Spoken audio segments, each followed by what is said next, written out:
hati pada pilkada tahun 2020 Kabupaten Malang. Juga kami panjatkan terima kasih kepada semua partai pengusung dari PSI, dari Perindo, dari Hanura, kemudian dari Partai Buruh, dan juga Partai Gelora. Dan tidak lupa juga saya ucapkan terima kasih kepada para relawan, para simpatisan kelompok masyarakat yang sudah mendukung kami.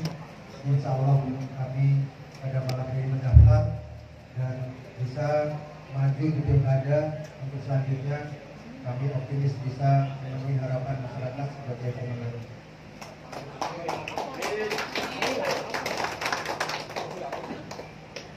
Insya Allah amanah yang diberikan menjadi tanggung jawab saya dan Pak Nurholis, dan juga menjadi tanggung jawab dari partai pengusung pastinya untuk bisa mengontrol kami, untuk bisa memberikan arahan atas kebijakan-kebijakan ke depan yang harusnya bisa memberikan kontribusi bagi masyarakat Pemalang menjadi sejahtera, fasilitas semua baik, fasilitas dasar bisa terpenuhi, fasilitas kebutuhan dan juga sarana yang dibutuhkan sebagai kabupaten, sebagai bagian dari masyarakat beraktivitas itu bisa kami penuhi melalui kebijakan-kebijakan dan strategi pembangunan yang tepat.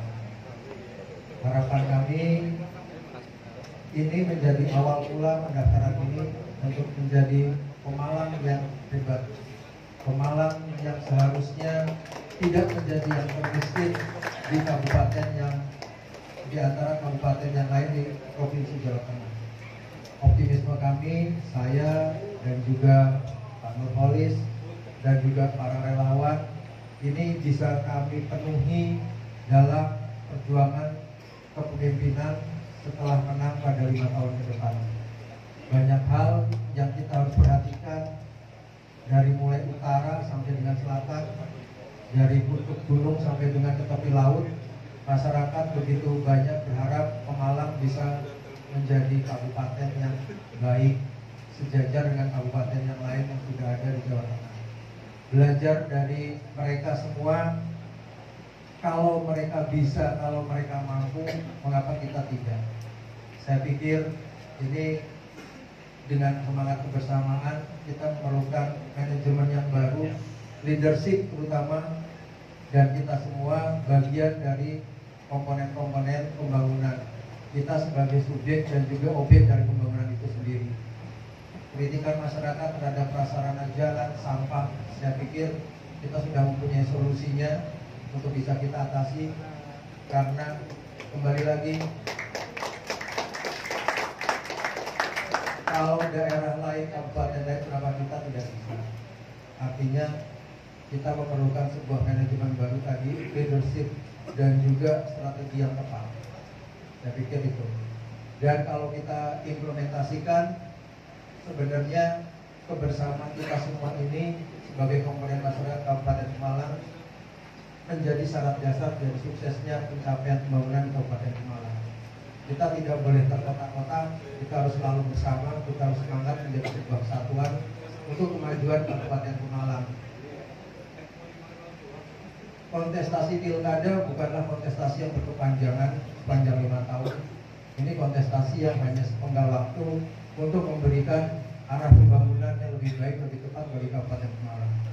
Saya harapkan kontestasi ini tidak membuka ruang untuk memutuskan silaturahmi di antara komponen masyarakat, tapi ini adalah kontestasi untuk mencari yang terbaik yang dipilih oleh masyarakat dan yang amanah. Ke depan saya harapkan, dan saya Pak Nurholis juga bercita-cita bahwa masyarakat Pemalang bisa merasakan manfaat atas kehadiran kepemimpinan baru di bawah saya dan Pak Nurholis. Dan saya menjanjikan sebuah kebanggaan bagi partai-partai pengusung bahwa kami adalah pilihan yang tepat dipilih oleh teman-teman dari Partai Pemuda dan lain-lain.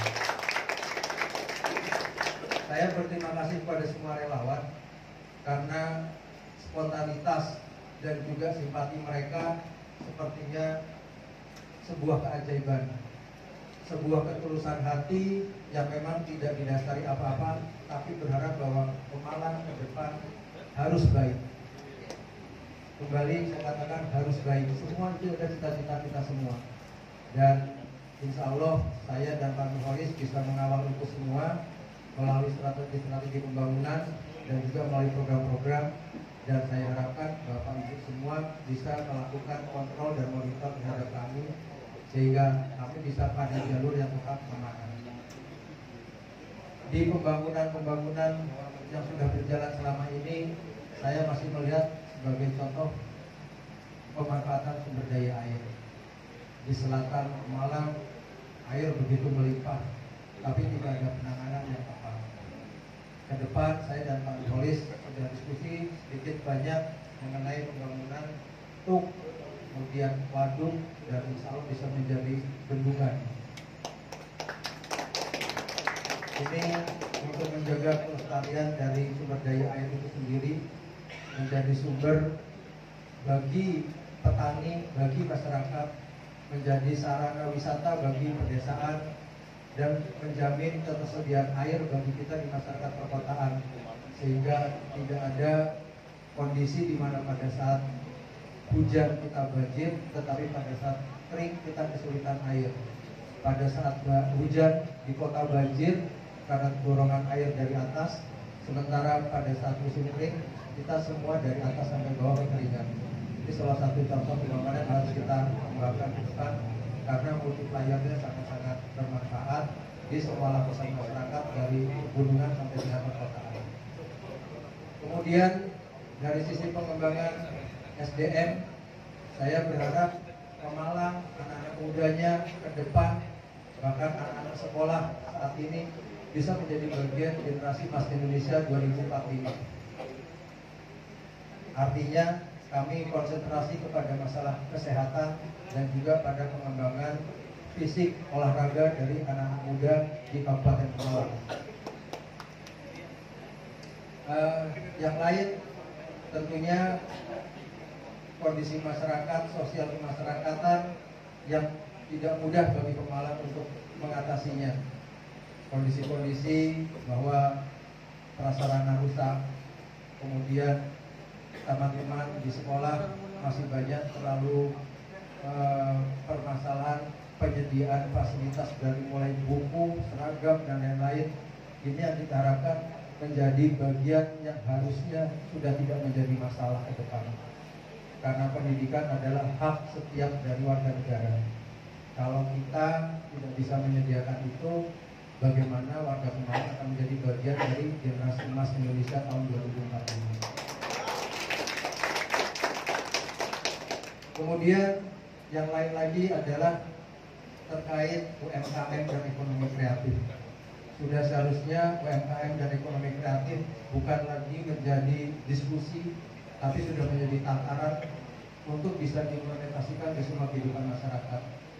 Kita semua sudah melihat kemampuan, tapi kita belum bisa menyediakan prasarana yang bisa dikomersialisasikan, bisa memberikan nilai tambah, bisa memberikan efek ekonomi, sehingga itu bisa berkelanjutan.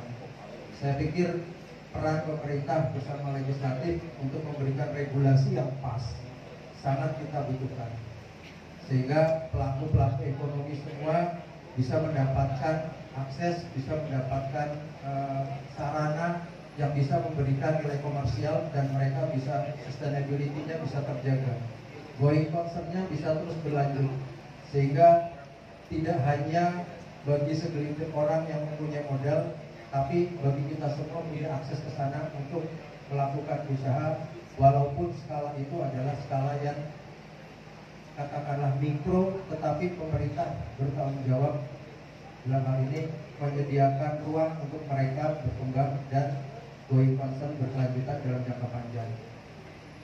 Kemudian terkait juga dengan pelaku-pelaku dari kesenian, harapan kami selain olahraga, ekonomi kreatif adalah bagian dari nilai tambah bagi masyarakat, sehingga kreativitas adalah unlimited. Kreativitas adalah tidak ada batas. Saya yakin anak-anak muda Pemalang sangat mampu, sangat bisa, bahkan mereka mempunyai kontribusi untuk sampai ke tingkat nasional. Permasalahannya kembali lagi ruang publik dan prasarana yang kita sangat minim. Harapannya prasarana olahraga, kesenian bisa disediakan oleh Pemda dan bisa disetujui juga oleh legislatif, menjadi hak dari warga negara masyarakat Pemalang untuk bisa lebih kreatif dan berkontribusi bahkan nanti sampai tingkat nasional. Kalau olahraga ada PON, wakil-wakil Pemalang saya rasa sangat mampu. Saya beberapa kali melakukan kegiatan-kegiatan bersama anak-anak muda Pemalang dan kenyataannya mereka mampu. Bahkan ada beberapa anak muda yang sudah mampu membuat film dan itu juara di tingkat nasional. Kemudian pelaku-pelaku kesenian di daerah-daerah lain ternyata adalah anak-anak Pemalang. Jadi saya pikir ruang publik yang harus kita berikan kepada teman-teman semua, sehingga itu menjadi bagian dari kreativitas anak-anak semua untuk berkembang. Dan tadi saya katakan kreativiti adalah unlimited, dan itu menjadi bagian dari ekonomi kreatif ke depan yang harusnya bisa dikembangkan dan mempunyai ekonomi bagi anak-anak di Kabupaten Pemalang.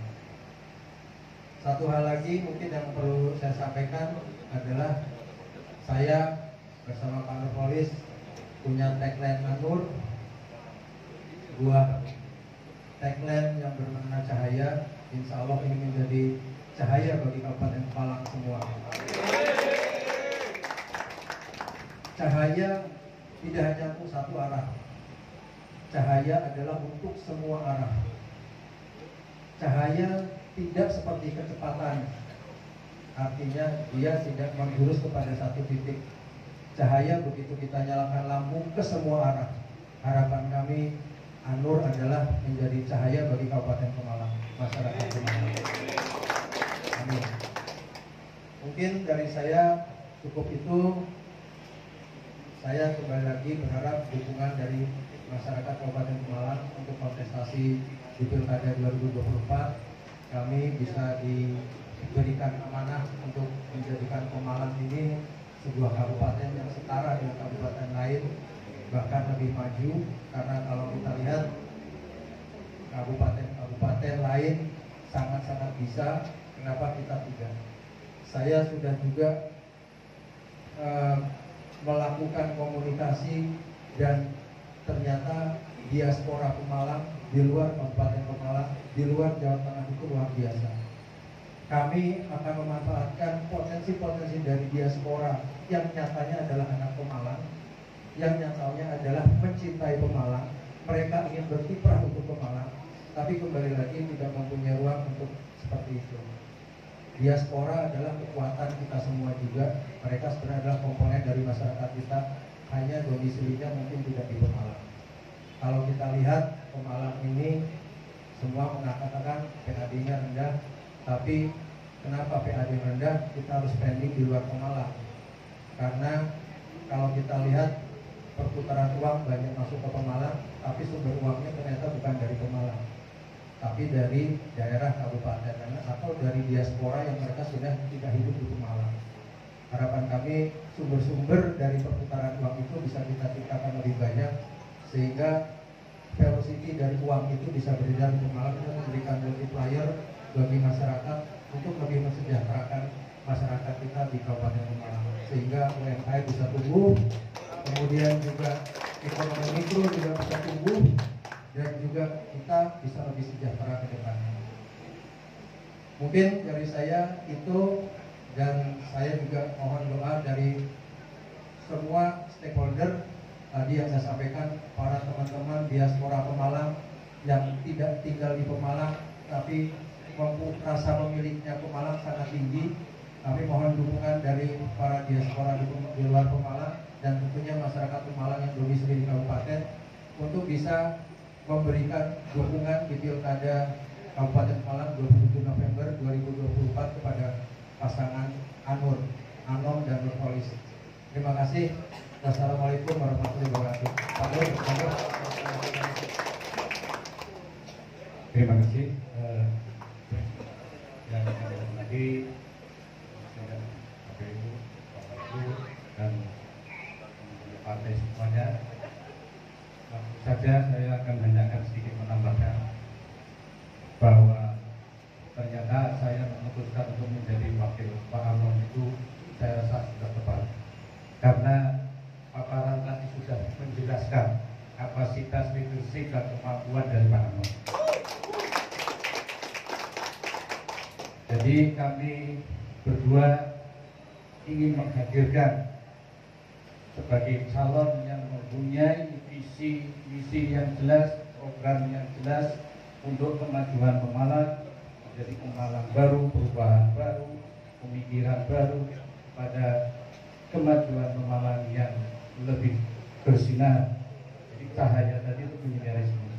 Berangkat dari potensi sumber daya alam kita yang sangat luar biasa. Kita punya laut, kita punya gunung, kita punya air yang luar biasa. Tadi sudah disampaikan beberapa, dan inilah sebagai dasar. Kemudian kita punya demografi untuk milenial yang potensial, yang tadi sudah dikembangkan. Itu adalah dasar-dasar pemikiran yang akan kita kembangkan untuk 5 tahun ke depan, dan inilah yang akan kita tawarkan kepada masyarakat dalam masa-masa kampanye nanti. Kita akan menjual program-program itu. Kita akan hadir dengan sesuatu yang konkret yang akan diharapkan oleh masyarakat. Kehadiran kami menginginkan bahwa kami adalah solusi bagi untuk menyelesaikan persoalan-persoalan yang ada di Pemalang. Dan dari kesekian tadi mengenai infrastruktur, kita inginkan jalannya halus, rezekinya mulus, airnya lancar, petaninya makmur. Itulah yang sangat dibutuhkan oleh masyarakat Pemalang. Demikian, kurang lebihnya mohon maaf. Wabillahi taufiq wal hidayah. Wassalamualaikum warahmatullahi wabarakatuh.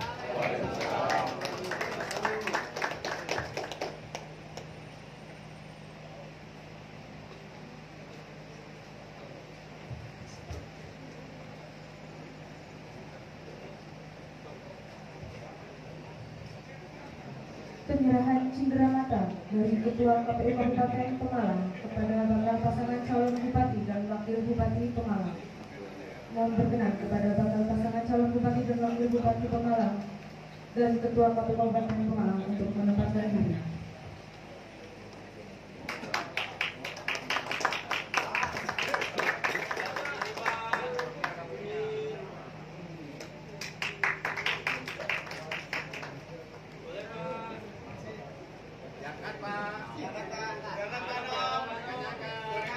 Bunda kanan diangkat Pak. Ya.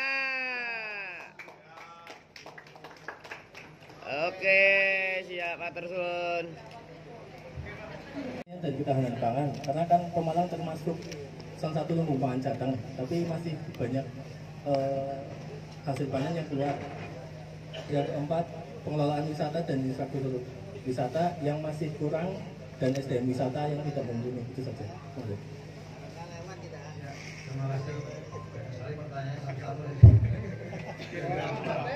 Yang pertama terkait tadi pendidikan ya.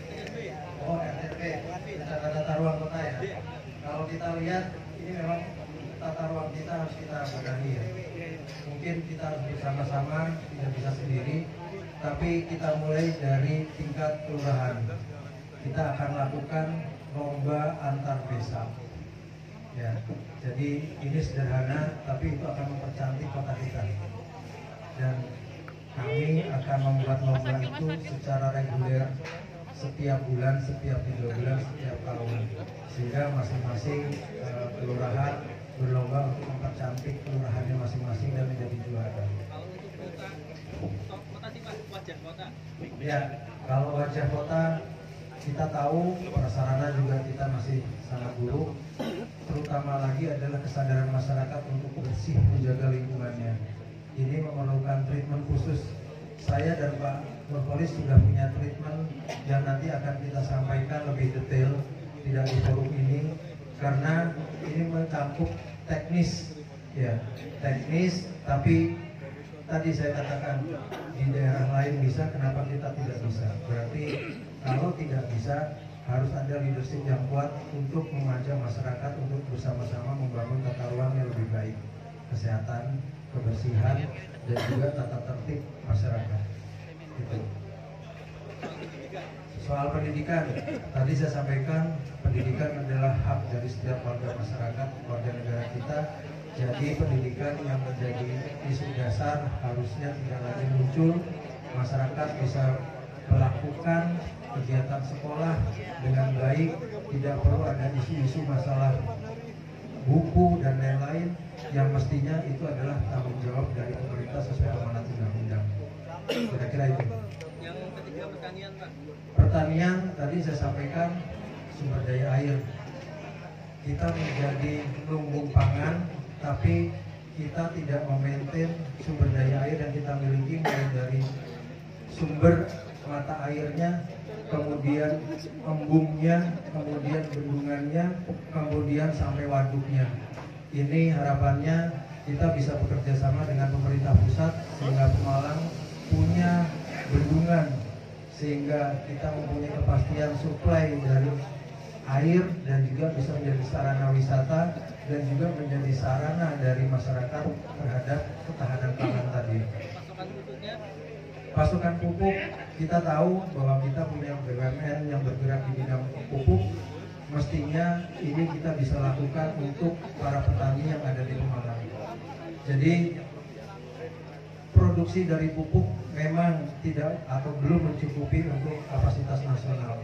Tapi bagi daerah-daerah yang menjadi lumbung pangan, mestinya itu menjadi prioritas.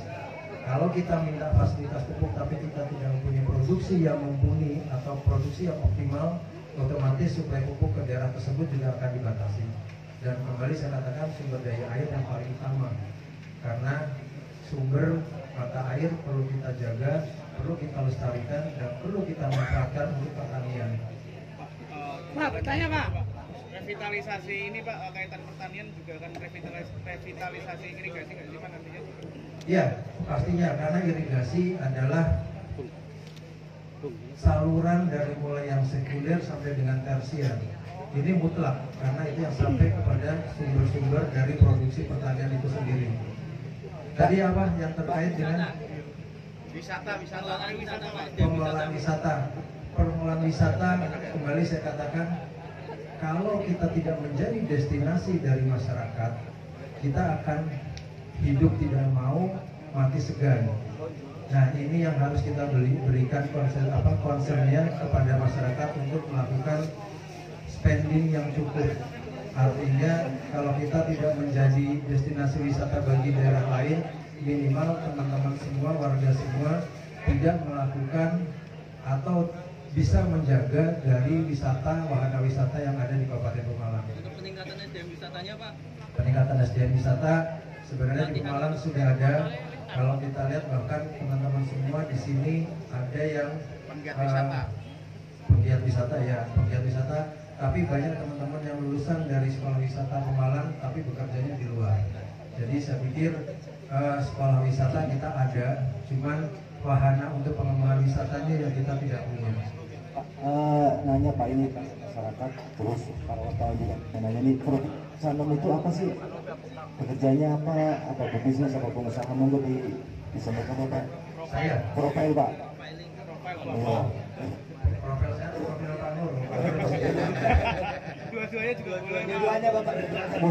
Biar masyarakat Ya, biar masyarakat tahu Pak. Sebenarnya udah tahu tapi pada tanya lagi aja. Napen.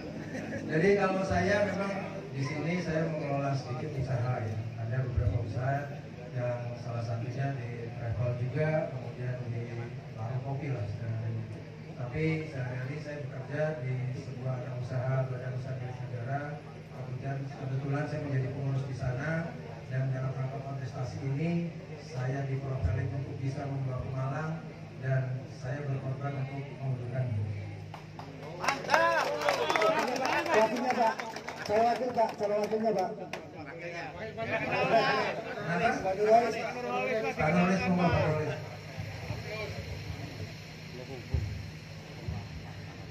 Terima kasih. Ini semua teman-teman saya.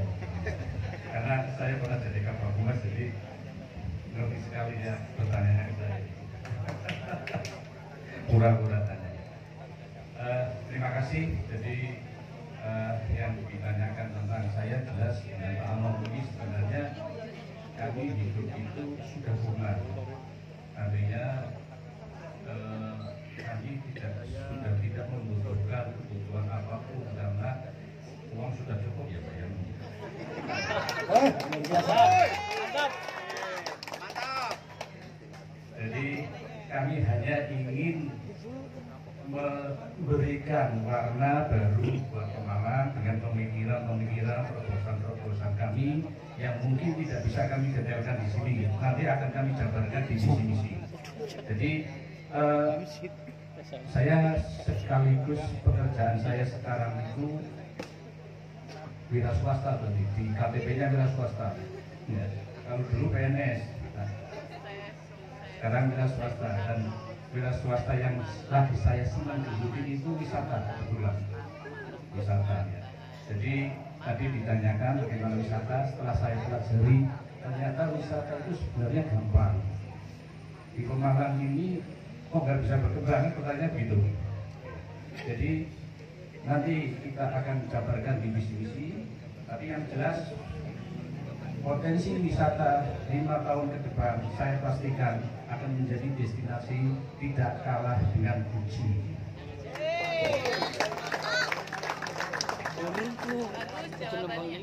Apalagi? Pak, izin tanya. Pak, tanya Pak. Ini disuruh beneran antara Pak Among dengan Pak Nurholis ya. Ini Pak Nurholis beneran mantan Kabak Humas. Ya. Akan Bapak anggap apa teman-teman wartawan ini kalau Bapak berdua terpilih sebagai Bupati dan Wakil Bupati? Apa yang akan, apakah Bapak mampu berkolaborasi, bermitra, atau tadi mau dianggap apa teman-teman wartawan ini? Itu kan pertama. Ya.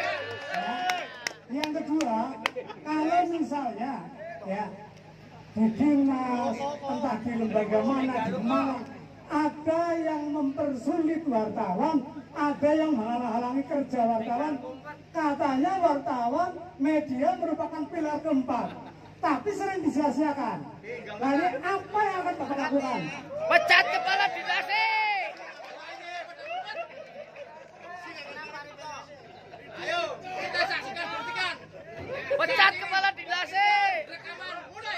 Oke, terima kasih. Jadi yang jelas wartawan itu adalah sebagai media untuk yang bisa menjelaskan program bupati kepada masyarakat. Jadi corong lah begitu ya. Jadi wartawan pasti kami akan jadikan mitra buat kami. Dan jangan khawatir kalau ada kepala dinas yang menghambat kalian semua. Pecat kepala dinasnya. Saya pastikan bahwa teman-teman wartawan adalah mitra saya, mitra kita nanti ke depan yang akan bisa memberikan bupati, wakil bupati ini kan menyelesaikan persoalan-persoalan. Silakan wartawan memberikan masukan kepada kami berdua, persoalan-persoalan masyarakat apa. Kami tidak akan tahu kalau tidak ada wartawan. Jadi itu, jadi kami akan menyelesaikan sesuatu yang dibutuhkan masyarakat karena informasi yang dikembangkan oleh teman-teman wartawan. Jadi ini adalah efisiensi buat kami dalam bekerja. Kira-kira itu, monggo Pak. Hidup Anur! Hidup Anur! Hidup Anur! Hidup Anur. Kabak Humas jawabnya harus bisa. Ya, kalau saya bagaimanapun wartawan ada partner ya. Jadi harus dibangun apa nih? Harus dibangun ada partnershipnya. Partnershipnya dibangun antara pemerintah dan teman-teman media. Kalau teman-teman sendiri sudah menjadi bagian dari apa istilahnya, bagian yang seolah menjadi tidak corong yang baik bagi Pemda, tapi memberikan kritik tapi tidak memberikan alternatif pemecahan masalah. Semua orang juga bisa melakukan itu, tidak harus media, kan gitu ya. Mengeluarkan apa yang negatif semua orang bisa.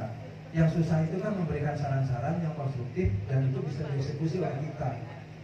Jadi kembali, media adalah partner yang harus dibangun. Apa yang dibangun adalah partnershipnya.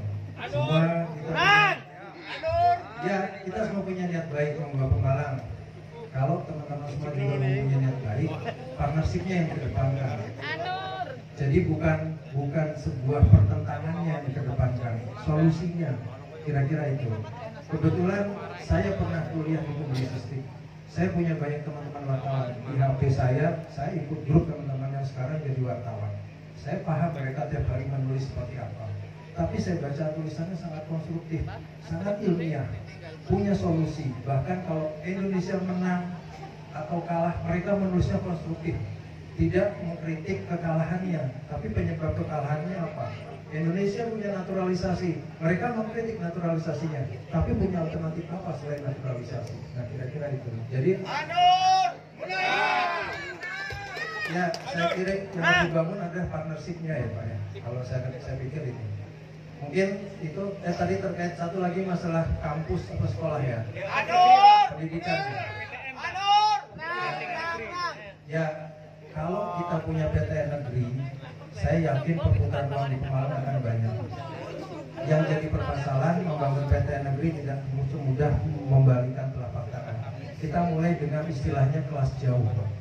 Kelas jauh ini kita mengundang orang-orang yang pintar. Tadi saya bilang diaspora Pemalang ini orang-orang pintar, ada di mana-mana. Mereka tuh ingin membangun Pemalang. Ini menjadi bagian penting dari kita semua. Ini menjadi kelas jauh yang bisa mereka memberikan ilmunya, akademiknya kepada kita semua di Pemalang. Kita tinggal menyediakan sarana kelas jauh. Jadi kita tidak bisa membangun sebuah institusi pendidikan PTN, katakanlah Universitas Negeri Pemalang. Nggak bisa minggu depan, 1 tahun, 5 tahun nggak akan jadi. Tapi kita bisa membuat kelas jauh dengan perguruan tinggi yang ada, apakah itu negeri ataupun swasta. Kalau swasta, kenapa kita tidak bisa bikin BINUS Pemalang misalnya, atau Undi Pemalang? Nah, kita bisa mewakafkan tanah kita untuk sarana pendidikan anak-anak kita. Sehingga apa? Saya merasakan anak-anak kita seharusnya kan tidak usah kuliah keluar Pemalang, kan begitu. Mudah-mudahan ini nanti bisa mengawali kelas jauh ini ya. Bukan kita membuka sebuah perguruan tinggi negeri, sangat tidak mudah. Siapa yang mau mengajar di sini, kan gitu ya. Siapa yang mau bersekolah di sini. Tapi saya pikir membuat kelas jauh, diawali dengan kelas jauh, dengan memulai mewakafkan tanah kita untuk katakanlah kita bikin Undip Pemalang, dan itu sudah ada di kabupaten lain. Kita sudah punya Undip di Jepara, ada Undip, gitu kan. Betul. Jadi di Batang akan ada nih, Undip Batang itu akan ada gitu. Nah, harapan kita juga harus bisa memulai itu ke depan dengan kelas jauh. Kira-kira itu.